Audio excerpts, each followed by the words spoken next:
This is Unsung History, the podcast where we discuss people and events in American history that haven't always received a lot of attention. I'm your host, Kelly Therese Pollock. I'll start each episode with a brief introduction to the topic, and then talk to someone who knows a lot more than I do. Be sure to subscribe to Unsung History on your favorite podcasting app so you never miss an episode. And please, tell your friends, family, neighbors, colleagues, maybe even strangers to listen to. In 1965, the BBC aired a pilot episode of a series that would become a long-running British hit. Called Till Death Us Do Part, the sitcom, written by Johnny Sprite and produced by Dennis Main Wilson, focused on the bigoted working-class character of Alf Garnett and his relationship with his wife, his daughter, and especially with his son-in-law, Mike Rollins, a socialist from Liverpool. American television director Bud Yorkin saw the show and brought it to the attention of Norman Lear, with whom he had co-founded Tandem Productions. Lear bought the rights to the show and developed an American version for ABC.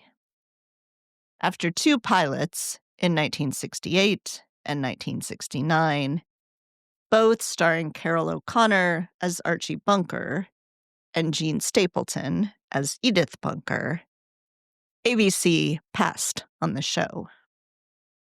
In 1969, CBS named a new president of the television station, Bob Wood. Wood had previously run the CBS affiliate in Los Angeles, and then had run the division in charge of all 5 affiliates that were directly owned by CBS, all in major markets. He knew that the shows most profitable to CBS weren't always those with the best national ratings, but rather those most popular in the major markets where CBS owned and operated the affiliates. The Federal Communications Commission, FCC, limited the number of those markets. Wood's innovation was to purge the network of some of the longest-running shows popular in the rural markets, including Hee Haw, Green Acres, and the Beverly Hillbillies, to make room for shows that would appeal to a younger, more urban audience. It was against this backdrop that Wood screened All in the Family at the urging of his programming department.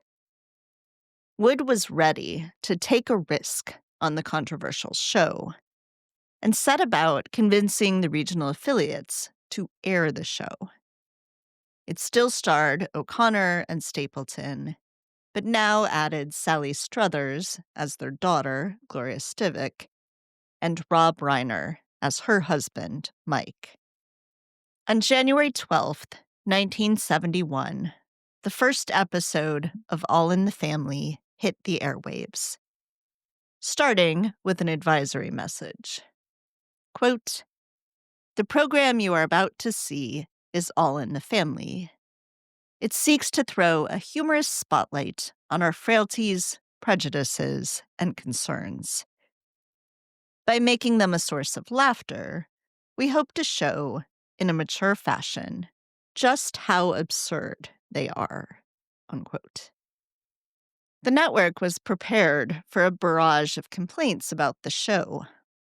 But that first week, there were fewer than 1,000 calls, a much lower volume than expected.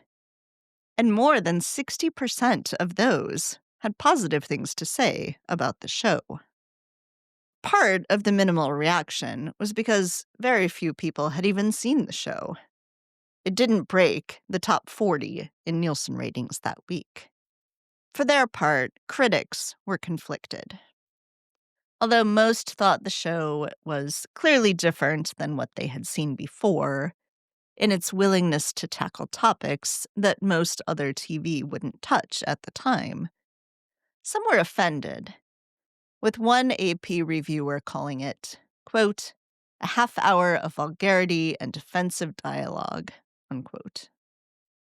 Countering that view, Jack Gold, one of the most respected TV writers of the time, wrote in the New York Times, quote, some of Archie's words may chill the spine, but to root out bigotry has defied man's best efforts for generations, and the weapon of laughter just might succeed, unquote. In May 1971, just 4 months after it launched, All in the Family won the Emmy for Outstanding Comedy Series. And within a month, it became the #1 show in the country. During its 9-season run, All in the Family would garner 55 Emmy nominations and 22 wins, with all 4 lead actors taking home Emmys, in addition to wins for writing and directing. Audiences liked the show as much as critics did. It topped the yearly Nielsen ratings from 1971 to 1976, the first show in Nielsen history to do so for 5 consecutive years. The show was so popular that multiple shows spun off from it, including Maude, which followed Edith's liberal cousin Maude, played by Bea Arthur. Maude, which also tackled controversial issues, ran for 141 episodes across 6 seasons, from 1972 to 1978. The Bunker's African-American neighbors, the Jeffersons, had their own spin-off, which ran 11 seasons and 253 episodes, making it perhaps even more successful than the original. Maude and the Jeffersons spawned their own spin-offs, Good Times and Checking In, respectively. And after the end of All in the Family, 2 continuation shows followed, Archie Bunker's Place and Gloria. There was even a show in the 1990s that was set in the Bunker's house at 704 Hauser, though without any of the original characters. One critic of All in the Family was none other than President Richard Nixon, who stumbled across the show while trying to find a rained-out baseball game. He called the show, quote, the damnedest thing I've ever seen, and fumed over a gay character, ranting to White House Chief of Staff H.R. Haldeman and Domestic Affairs Advisor John Ehrlichman, quote, God damn it, do not think that you glorify on public television homosexuality. You see, homosexuality, dope, immorality in general, these are the enemies of strong societies, unquote. Today, All in the Family is generally regarded as one of the best American TV shows of all time, with several best-of lists ranking it in the top 10. While the Smithsonian doesn't have a ranking of TV shows, the National Museum of American History does display Archie and Edith Bunker's easy chairs in the museum, demonstrating the show's importance to our national history. Joining me in this episode is Dr. Oscar Winberg, postdoctoral fellow at the Turku Institute for Advanced Studies and the John Morton Center for North American Studies at the University of Turku, and author of Archie Bunker for President: How One Television Show Remade American Politics. I don't like your family. They don't make a hit with me. I don't want to bother lending money to your father while your mom's relations live on me. I don't think your Uncle John ever had a collar on. perfect lady, but when I get hit for life, I want an orphan.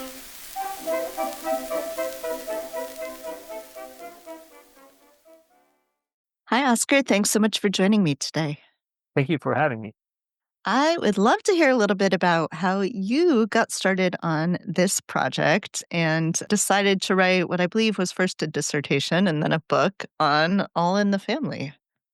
Yeah, it was indeed first my dissertation, and but to really understand the roots of it, we need to go all the way back to my childhood, because I grew up in Helsinki, Finland, and in the afternoons, having gotten home from school, television was of course a presence in my life, and in my sort of early teen years, there started a new commercial television channel in Finland, and they bought up a lot of old American shows so that they could run them in sort of syndication in the afternoons just to have programming. And that was where I first came across All in the Family. I found it really interesting, the show, the way it talked about issues of the day, the political conversations, the arguments. And it turned out that my parents had watched that show back in the day when it originally aired. So it became sort of a topic of conversation at the dinner table for us, even though the show had been off the air for decades at that point. And so I had this connection to All in the Family. And then when I started thinking about doing a dissertation, originally I just wanted to understand the relationship between mass media and especially entertainment media and politics in the US. But the more I read, the more I sort of scraped the surface, I understood that All in the Family is the show to understand if you want to understand how television entertainment became such a critical part of political life in the US. It's so interesting to me that you grew up in Helsinki and saw this show, and I grew up in small town Ohio and had never seen this show. I'd heard of it, of course, but had never seen it. So obviously, I'm sure you've seen every episode probably multiple times, but that's clearly not all you do to write a book like this. Can you talk some about the kinds of archives and materials and things that you looked at when you were writing this book? Sure. And so the big challenge often when working with media history and especially entertainment media and television in a very real sense is the feeling of where are your archives? And this is partially because television entertainment was seen as sort of lowbrow, not important. So you're not necessarily going to find the papers of television writers in a university library or an archive. And so this was something that I came up at when I started doing this research. And Norman Lear, the producer of All in the Family, his papers weren't available. He was still among us at that point, although he was in his 90s. And so I sort of tried to understand this story by looking first at what I would call traditional political history archives. So presidential libraries, the papers of political activists, the papers of members of Congress, and so forth. And it's quite striking how often this entertainment television show or some connection to it pops out in the archives of Nixon or the Rockefeller archives or senatorial papers and so forth, or even the congressional record for that matter. But then my sort of big break was when I was able to connect with Norman Lear whilst doing the dissertation, and he then invited me over to Beverly Hills to look at his archives. So it turned out that he had a private archive and had been working for years and years with an archivist to sort of keep track of it. So there was this immense treasure trove of there were letters from audiences, there were letters from political activists, there were memos from program practices, the censors at the networks, and so forth. So that really changed the way I was able to tell this story, gaining access to that collection. At this point, of course, it's sort of anything goes on TV. And so it may be a little difficult for listeners to understand just how groundbreaking this show was. Can you talk some about what TV looked like before Norman Lear came on the scene and started making not just All in the Family, but several spin-off shows as well? Sure. And I think the first thing to sort of point out is that television really was broadcasting. It was mass media. And so what I mean by that is we're talking about a time where there were three networks. Almost every household, virtually every household had television sets, and they were in use several hours a day. And with the three networks dominating the market, it meant that the ratings, so the number of households you had watching shows for the most popular shows, we're talking about like 30 or higher percent of all the households in the US watching a show. And that was very much the case with All in the Family. And we're at like the peak of that era, you could have over 50% of the people watching television at that top point of time watching the same show. So it was really a mass medium in that sense. But the other part, the part where All in the Family is breaking boundaries, is, and here it's important to remember sort of the Red Scare of the 1950s, how that had impacted television entertainment. And the result of that, sort of the red channels, publications, and blacklisting of certain writers and talents, was that a lot of almost all political stories had disappeared from entertainment television. And especially stories about civil rights, stories about feminism, gender equality, these kind of stories just weren't talked about on television entertainment. There's some examples that I mention in the book. In the 1960s, you couldn't mention a bar mitzvah on a sitcom because it sort of had that Jewish sense that they wanted to avoid. On the Dick Van Dyke Show that aired in the early 1960s, the married couple at the center of the show could not sleep in the same bed and so forth. So this was a very sort of restricted environment in terms of what you could deal with. And then All in the Family comes in and sort of breaks all of these taboos and introduces completely new norms in terms of what you can talk about and how you can talk about it. And why did Norman Lear want to do this? Like, what was driving him in creating this kind of television? So Norman Lear was really when we get around to the late 60s, early 1970s, Norman Lear is a very successful writer and producer, but he's also a veteran of television. So in the 1950s, he has worked with Dean Martin, Jerry Lewis, he has worked with Mark Ray, he has worked with all of these sort of traditional performers in television that were forced into these restrictions that I mentioned earlier of what you could talk about on television. But then he had broken out from the world of television into the motion picture industry and had enjoyed success there as well, including an Academy Award nomination for a film he wrote called Divorce American Style. And he had a three-picture deal with United Artists at this point. So he was really about to make it in the movies, so to speak. But when he heard from his producing partner, Bud York, and heard about this British show called Till Death Us Do Part, and how it was introducing completely new themes, how it was engaging political conversations, and in particular, how it was about a relationship between a father, a bigoted father, and sort of a bleeding heart son in law. He, in that, he sort of recognized his own childhood, his own family dynamics, and especially his relationship to his own father. So I think that is why he was so committed to doing this show, even though a lot of people were telling him this won't be a success on television and you've got these movies waiting for you. Just go ahead and make movies, leave television behind. But I think this emotional connection that he had to the material, including sort of Archie Bunker on the show calls his son-in-law Meathead, which is something that Norman Lear's father would call him, or he calls his wife Dingbat. Again, something Lear brought from his own personal background to the show. So I think this personal connection really was the reason that he kept at it, even though the first network that ordered pilots of it, ABC, passed on the project. I want to talk a little bit more about this idea of bringing the personal, because that's one of the things I found so interesting that you write about is that in the writer's room, the writers were encouraged to sort of bring what happened to you? What are you talking about in your own family? What's going on?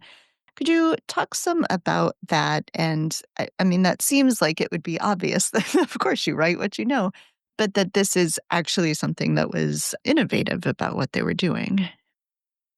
Yeah, absolutely. And I think, again, here, let's keep in mind most of the writers on this show, especially in the early seasons, are these veterans of television, people who wrote for Jack Benny, Bob Hope, Lucille Ball, and so forth. So it's not that it's a new generation coming in, seeing the sort of let's tell new stories, but it's rather they are being told you now have the freedom to tell those stories, to engage in those materials that you know so well, but hasn't been allowed on network television before. And Norman Lear really sort of pushed this onto the writers. He told them to tell the stories of them, like the stories they knew as husbands, as fathers, as sons, and so forth. The writing room was mostly male at this point. But he also provided them with the New York Times, the Los Angeles Times, magazines to get them interested in real life when writing.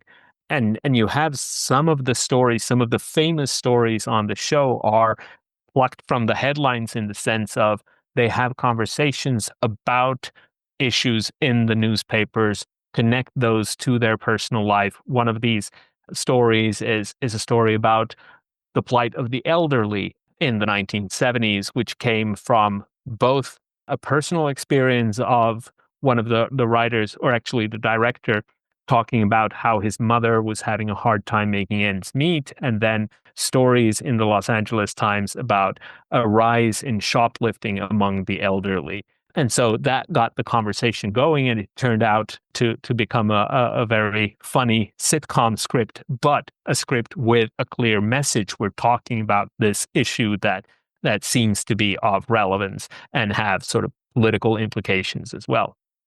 Archie Bunker, of course, is famously very bigoted, very outspokenly bigoted.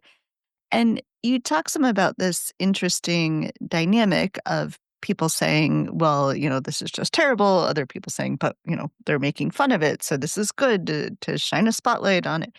What what's happening in culture? How are people reacting to the show, both as it first comes out and then, it had a fairly long run. So what does that look like in the way that people are responding to it? Yeah, this is the big debate when All in the Family comes on the air. What how are we understanding Archie's bigotry? And I think considering it's been quite a while since the show was on the air, it's important for younger audiences when they find the show to realize that Archie was bigoted because they wanted to make fun of or like deal with bigotry, and they wanted to show that bigotry is a losing strategy in life, so to speak. They very deliberately came in to mock the idea of bigotry. And so the initial reviews, I would say that it's a pretty even split between television critics who are saying this is great. It's doing it's doing something new, and this is actually smart and funny. And then about an equal number of television critics who are saying this is complete garbage and it's hurtful. This will not solve any problems. It will only add to the problems that we already have. But then this conversation then moves from the television pages in the newspaper to the op-ed pages, to conversations in various activist organizations, in living rooms, in schools, in churches, so forth. And as this conversation grows, you see that there seems to, first of all, that means you have more sort of contextualizing of the message. So we know that audiences aren't watching All in the Family in a vacuum. If they are also following along these debates, whether it's in church or it's on Johnny Carson or in school, you have this contextualizing conversation that very clearly says you were meant to understand this as satire. You were meant to laugh at Archie Bunker, not with Archie Bunker. So that's first of all. The other thing is there isn't really a consensus. Again, there's this split. The sort of activist groups that are most worried about this is the Jewish civil rights organizations and rabbis, whereas the traditional Black civil rights organizations, with the exception of Whitney Young of the Urban League, are actually quite happy with the show. They're saying stuff like, I don't think it has a huge impact, but if it has, it is doing more good than harm. And in fact, you can see also a lot of organizations, including the NAACP, giving awards to Norman Lear and Bud Yorking, the producers behind the show, because of this idea that they are combating bigotry in a new way using satire. But this conversation is really never settled. There is some audience response surveys and stuff like this, but it's very contradictory, the results in those. And so even today, I think the number one understanding among scholars and critics of All in the Family is that you came in with your attitudes and you left with those attitudes. It's not necessarily changing minds, but it's definitely not turning people into bigots or curing people from bigotry. I think that is kind of misleading in the sense of it's missing that contextual message where you have these conversations all around you in the 1970s, guiding you towards an understanding of Archie as the fool on the show. And of course, a sitcom can make that message in many ways, which they did on All in the Family. Archie was famous for these malapropisms, making him not a figure of authority. You have laugh tracks that sort of guide the understanding of the shows. You can do close-up shots, reaction shots of Archie's face. And Carol O'Connor, the actor playing him, was really good at playing around just with expressions. So I think for the most part, and previous research also suggests that for the most part, the number of people who found Archie to be a hero and his bigoted views to be the right message were a very small minority. As you write about in the book, the one area that they didn't do as well in, at least at the very beginning of the show, is in representing women and women's stories and feminism until they brought in an advisor, Virginia Carter. Could you talk about sort of how that came about, how they realized, no, we need to do a better job and work to make the women characters a little more well-rounded and their stories better represented? Yeah, because one of the things that is really striking if you watch the pilot episode or the first couple of episodes of All in the Family is that while it is groundbreaking in so many areas, especially regarding politics and race and so forth, the gender dynamics are very old fashioned. So Archie is the breadwinner. Edith, his wife, played by Jean Stapleton, stays at home. The daughter, Gloria, she doesn't have a job, nor does she study, whereas her husband, Mike, is studying at college. So it is this very sort of old-fashioned understanding of gender, and a lot of feminists actually did not like this at all, and complained and wrote letters to the producers. And perhaps most importantly, Bud Yorkin and Norman Lear's wives were both committed feminists and active feminists in the women's movement in Hollywood, and they didn't really appreciate this either. And so you can see that after that initial success of the show, where it becomes the number one show in the nation, and you have a lot of conversations around it, Norman Lear and Bud Yorkin determined that they actually need help to make sure that they're on the right side of history when it comes to the women's movement. And part of this is the fact that there aren't very many female voices in the production process. Most of the writing room is older or middle-aged men, middle-aged white men, I should perhaps add. And so what they do is Norman Lear hires the president of the National Organization for Women's chapter in Los Angeles, Virginia Carter, who is a former physicist, has no experience of television at all, but her job is to come in and make sure that the message is right on these shows. So for her, of course, this is a once in a lifetime opportunity as an activist to actually get to talk to an audience of 50 million people and more when all of these spin-offs and other shows become successful as well. And the remarkable thing is that her opinion actually matters. So she comes in, she reads the script, she comments and she researches storylines and she works with outside activists and advocates in terms of how can we tell different stories. And the remarkable thing, again, when I was researching this, is finding how often they were willing to sort of compromise on the comedy or at least rework the comedy so that the message, the agenda is not lost. And that meant cutting lines that were funny, but wasn't promoting the right kind of message. And so that work of Virginia Carter at Tandem is really quite quite unique in television at that point. She becomes almost a standards and practices department within the production company rather than at the network. And that is a lot of power and a lot of opportunity to determine what kind of messages about women and the women's movement people see.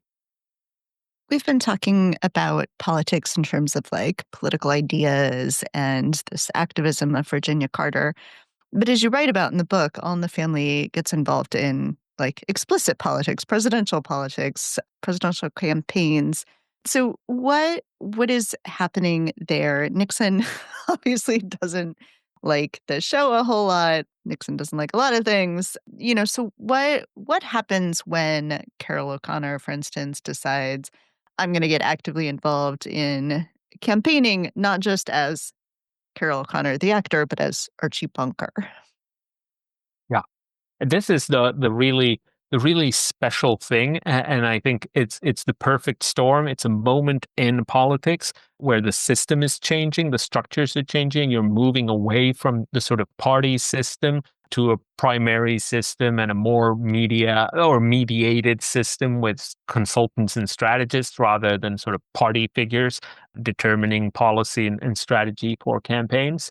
It's also a moment where television is changing, right? So you have this newfound political message on TV. And then you also have not only Norman Lear being an incredibly bold figure in wanting to address new conversations, wanting to make new things on television, both on the screen and sort of outside the screen. But then you have Carol O'Connor, who, while he's playing the reactionary bigot, is actually a very, very liberal, almost radical left in his politics. And he's determined to use this newfound fame as Archie Bunker, the most recognized face in the nation, to advance his own political convictions. And so in 1972, the presidential primaries, he ends up endorsing John Lindsay. John Lindsay is this liberal mayor of New York who has recently switched from Republican to Democrat. And so as he's running in the primary, he doesn't have this strong base within the party, but rather is reaching out to media figures to try to navigate a successful campaign. And so he gets the endorsement of Carol O'Connor. And in these ads that they make for the media market, they sort of play around a little bit with this actor character distinction. But it is clearly O'Connor, the actor, endorsing him and then sort of signaling at his character at the end of the television spots. But when the fall campaign comes around, Lindsay obviously doesn't get the nomination, isn't even close to it. In fact, when the fall campaign comes around, George McGovern is the nominee of the Democratic Party, and he's struggling with sort of this, the white working class that had been the backbone of the New Deal coalition for decades. His core base is students and anti-war activists and minorities, much more so than this white working class, male working class, I should probably add. And so in the fall campaign, McGovern turns to Carol O'Connor, or I should say, turns to Archie Bunker, because the ads that Carol O'Connor is making for McGovern is no longer the liberal actor O'Connor, but rather he presents himself as a conservative for McGovern. And this is actually a quite interesting strategy in a media environment that is fixated on entertainment and celebrity and so forth. Not only do you see McGovern, the candidate himself, saying all we're asking for is that everybody who likes Archie Bunker votes for us, tongue in cheek, of course, but still. But the endorsement is reported in newspapers all over the US as Archie Bunker endorses McGovern. And in fact, it is often in the headlines, tops the news that the former vice president and the primary challenger, Hubert Humphrey, is endorsing McGovern. So that in the old party system, the rival, the sort of stalwart of the party endorsing McGovern would have been the big news. In this news mediated system, the endorsement of Archie Bunker is what tops the headlines. And then Nixon is a whole other story. We remember Nixon as hating on the family, which he did. He hated most entertainment, television entertainment. He hated most media, in fact. But in 1972, he becomes convinced by a good friend, a television producer in Hollywood that he knows very well. He becomes convinced that the satire isn't working, that people are actually cheering on Archie Bunker. And as Nixon understands Bunker to be a representation of his base, his political base, the silent majority, he sort of sees an opportunity here and tries to win the endorsement of Archie Bunker.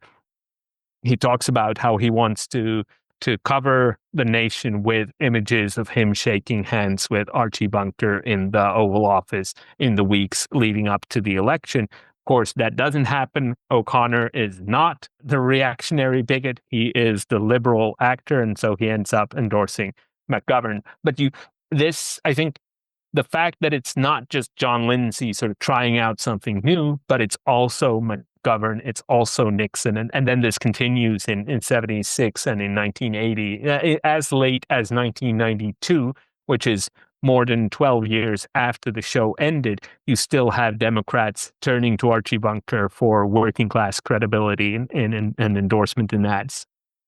When I texted my parents to ask if they had watched All in the Family, and of course they had watched it, every week when it was on, my mom said Archie Bunker was the original Donald Trump.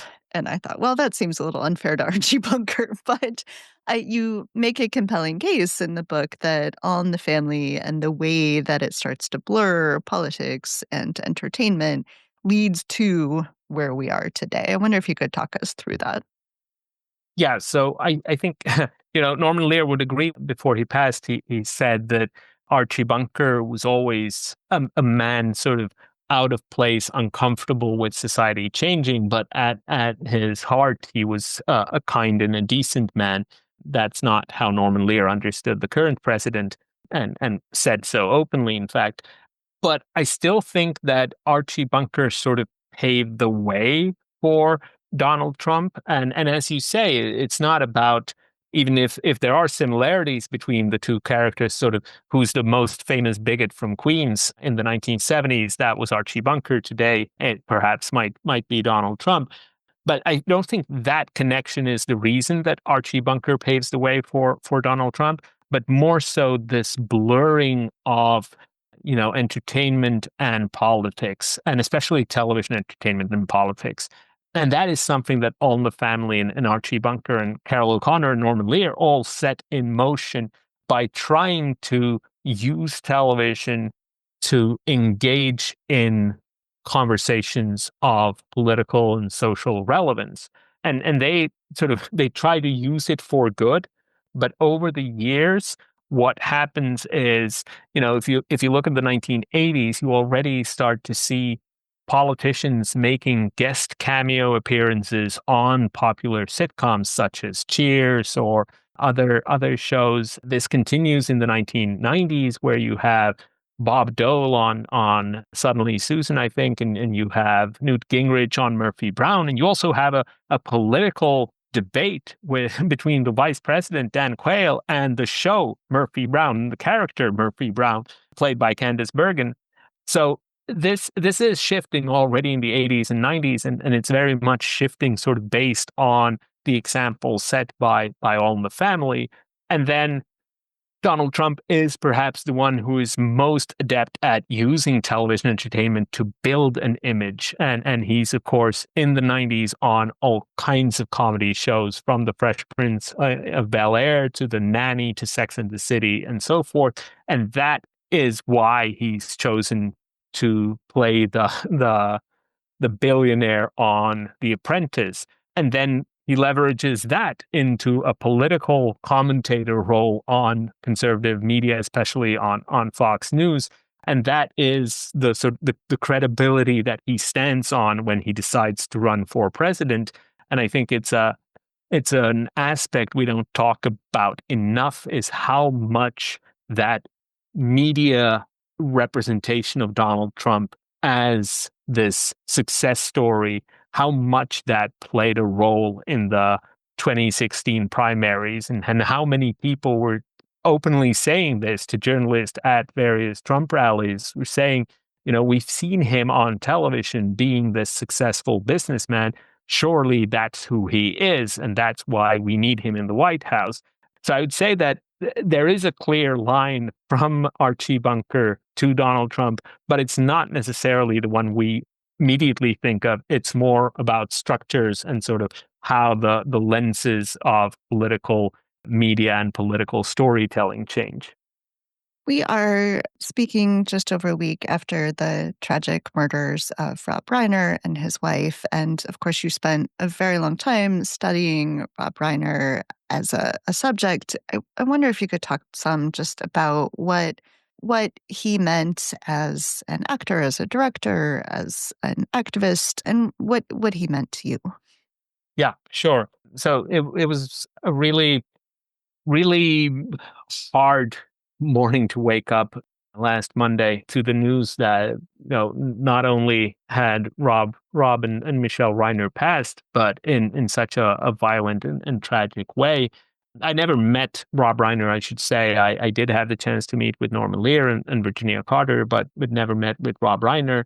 But he was this figure at the center of my research, and I have spent hours and hours not only watching All in the Family, but oral histories with Rob Reiner, and reading news articles about him, and correspondence that were in the Lear archives relating to him and his role. So it did feel like, while not a friend, not there's a distance, of course, but it still felt like losing somebody, not a friend, but losing somebody that you have studied for a decade at that point. And it got me to thinking, because Rob Reiner was not only this great comedic talent and actor, but he then became a very successful and respected director.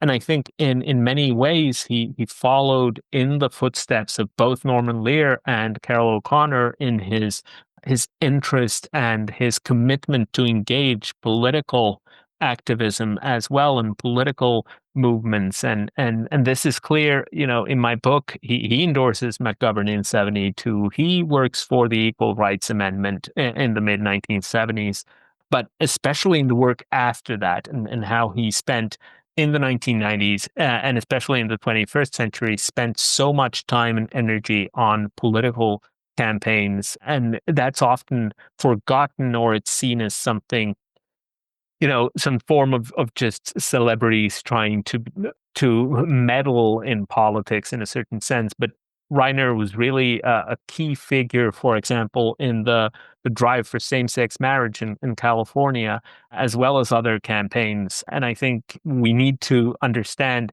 this as part of his legacy, not only him being a director, not only him being an actor, but all of this tying together into these political campaigns as well. Your book is fantastic. It's a really great read, even if people haven't watched a whole lot of All in the Family. I admittedly have only watched a, handful of episodes and that in the past week. So really want to encourage people to read it. Can you tell the listeners how they can get a copy of the book? So it's out from UNC Press, and you can find it online, or just go to your favorite bookstore and ask them to order a copy. And I'll put in the show notes as well a link to the book, but also a link to where you can watch some episodes of All in the Family if this has encouraged people to want to watch or rewatch. Is there anything else you want to make sure we talk about? I think we could talk a little bit about conservative campaigns against All in the Family, because All in the Family becomes this symbol of a certain type of entertainment. And when you talk about political issues, when you talk about social issues, that is always going to be appealing to some people and sort of off-putting to others. And from the get-go, there are especially conservative viewers, but also conservative columnists and activists who are complaining about these boundaries that All in the Family is breaking. They sort of viewed them as proper boundaries for such a broad medium as television. And this actually culminates in the mid 1970s with Congress pressuring the FCC, the Federal Communications Commission, to deal with violence and sex. And this is a very curious campaign because the violence is mostly, or the concern about violence is mostly coming from liberals and intellectuals. And it's important again here to note the sort of historical context. This is only a couple of years after the assassinations of Robert F. Kennedy, of Martin Luther King, of John F. Kennedy before that, and so forth. And there is this grave concern that television violence is adding fuel to the fire. And there are studies showing that young Americans growing up are watching numbers of murders every week on television. So that's the concern about violence. But then more conservative interests is able to sort of use this conversation to also talk about sex on television. And there really isn't any sex on television. I mean, no explicit sex on television in the 70s, even if All in the Family is breaking boundaries also in that area by sort of innuendo. There certainly is no explicit sex on television. And then after this policy is passed, it quickly becomes apparent that sex is not intercourse, but rather is conversations about pregnancy, conversations about contraceptions, conversations about birth control, conversations about homosexuality, conversations about women's rights. This is what conservative activists sort of are targeting when they want to stop immorality on television. I'm using scare quotes here. Or when they want to go after improper sexual conversations. And because All of the Family is not only the most popular show, but the show that sort of symbolizes this turn to open conversations about these sort of themes, Norman Lear, the producer, and the actors of the show become very engaged in this court battle over this what they call censorship, government censorship of television entertainment. So I should say the policy that is enacted is called the family viewing hour. It says that the first hour of prime time will be reserved for entertainment suitable to a family audience, whatever that means, right? And so, because of this policy, CBS has to move All in the Family out of its 8 o'clock spot on the primetime lineup. And ultimately, this policy shakes up the whole primetime schedule. And so, the Screen Actors Guild, the Directors Guild, and the Writers Guild all together join in a lawsuit against the FCC and all the three networks over this policy. And they ultimately win. And part of their argument is always that we are now in the business of censoring ideas about sex or themes, ideas related to sex. And so obviously Norman Lear is a towering figure in these conversations, as are other producers such as Larry Gelbart of MASH and others as well.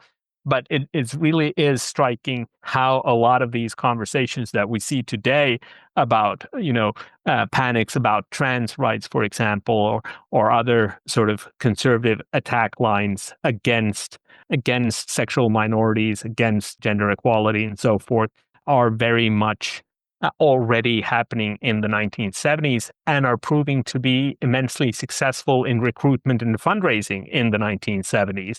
And so that's part of the legacy of All in the Family as well, is it proves to be a very lucrative bête noire for conservative activists. Oscar, thank you so much for speaking with me today. I really enjoyed learning more about All in the Family. I enjoyed having the opportunity to go watch a bunch of episodes. So thank you. My pleasure.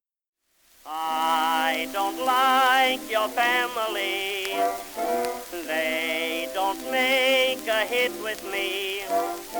I don't want to bother lending money to your father while your mom's relations live on me. Thanks for listening to Unsung History. Please subscribe to Unsung History on your favorite podcasting app. You can find the sources used for this episode and a full episode transcript at unsunghistorypodcast.com. To the best of our knowledge, all audio and images used by Unsung History are in the public domain or are used with permission. You can find us on Twitter or Instagram at unsung__history or on Facebook at Unsung History Podcast. To contact us with questions, corrections, praise, or episode suggestions, please email kelly@unsunghistorypodcast.com. If you enjoyed this podcast, please rate, review, and tell everyone you know. Bye!